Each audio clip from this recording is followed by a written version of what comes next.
удостоверениясы да дал келиш керек.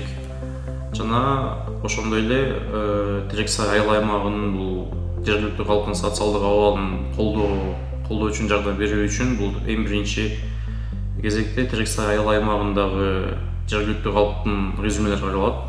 Бүгүнкү күндө Эти Бакыр ЖЧКсында 628 жаран эмгектенет. Ошонун ичинде биздин кыргыз жарандары 552. Анын ичинен биздин Терексай аймагын алып карасак, Терексай айылынын өзүнөн 311, Кызыл Токой айылыбыздан 66, Чаткал районунун башка айылдарынан 24. Тандоо процесси эң негизгиси бул башталарында бизге отделдерден запрос керек. Запрос келгенде бул кайсы вакансияга канчалык жыл тажрыйбасы менен да кошумча кандай сертификаттар да керек болсо, ошол талаптар менен бизге жөнөтүшөт. Жана биз ошолордун негизинде объявленияны жарыялайбыз. Эң биринчи бул Инстаграмга чыгат, жана Терексай айыл өкмөтүнүн маданият үйүндө жарыяланып чыгарабыз. Жана ошол жарыяда жазылып турат бардык шарттар, бизге эмнелер талаптарда бизге эмне керек экени.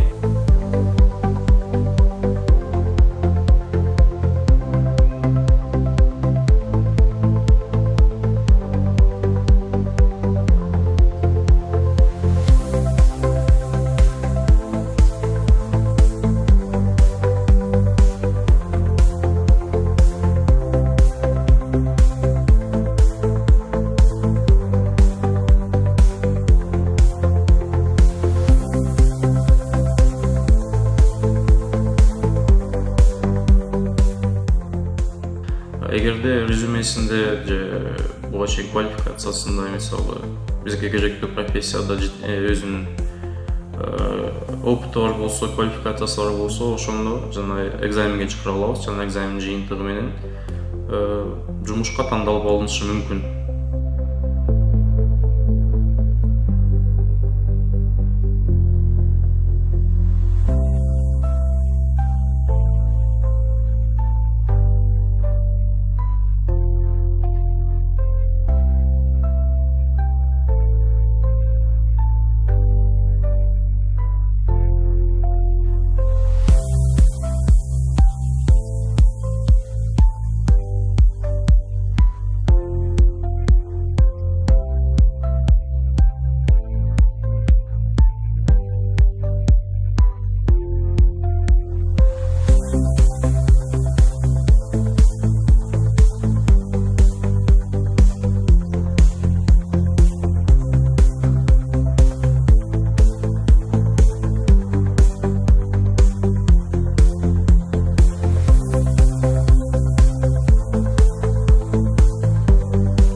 Комиссиялык түрдө каралат. Бизге келген жаңы жумушчуга биз стажын карайбыз, ошол иштеги жөндөмдүүлүгүн карайбыз.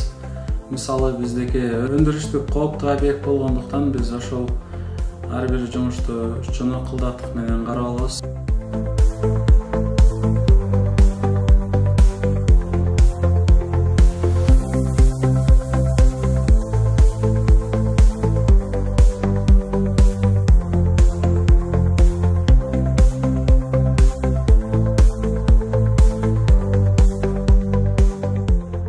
Ошонун негизинде жана квалификациясына карап, опытына карап резюмелер тандап алабыз дагы. Отделдердин жетекчилерин жөнөтөбүз.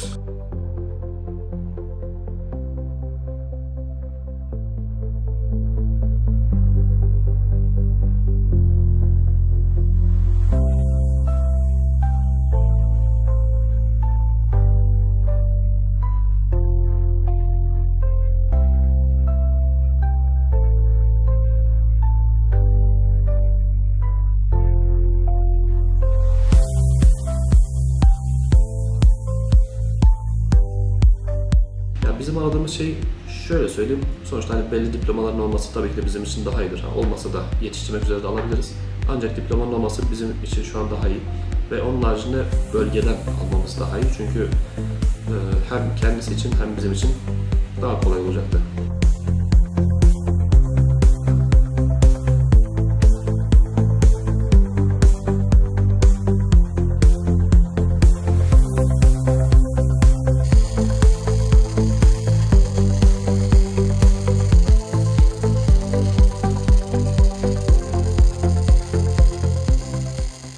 insan kaynaklarına bir isim verdik.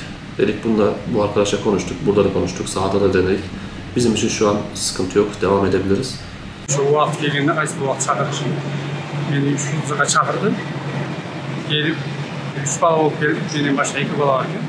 İçine düştü. Su açtı. Gelip egzam kapsıdı. Süleşiler oldu gelip. Fabrikanın načальниги, mekanik. Aytım kadrodan oldu. Anan Rafkon'da oldu. Birden girgizip süleşip. O yüzden çıkıp da egzam taşı svarka jönünde.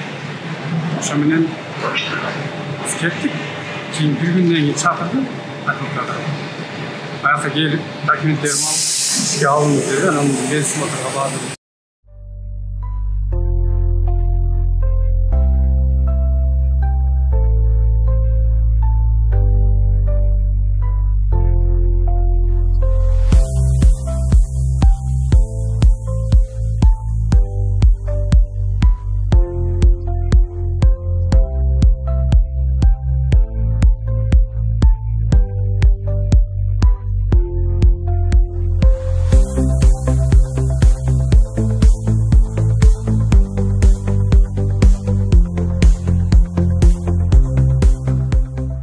Konkursun негизинде алды, экзамендер алынды. Анан экзамге бардык суроолорго жооп берип, жогорку баа алып, ошол жумушка кабыл алындым. Жумуш негизи конкурсу ачык айкын өттү деп ойлойм. Себеби бардык шарт ошо вакансиянын эмесине каралды. Стаж, ошо медициналык жумуштардын билүү эрежелерине чейин бардыгы камтыды. Men ойлойм, ошо ачык айкын болду ушул конкурс.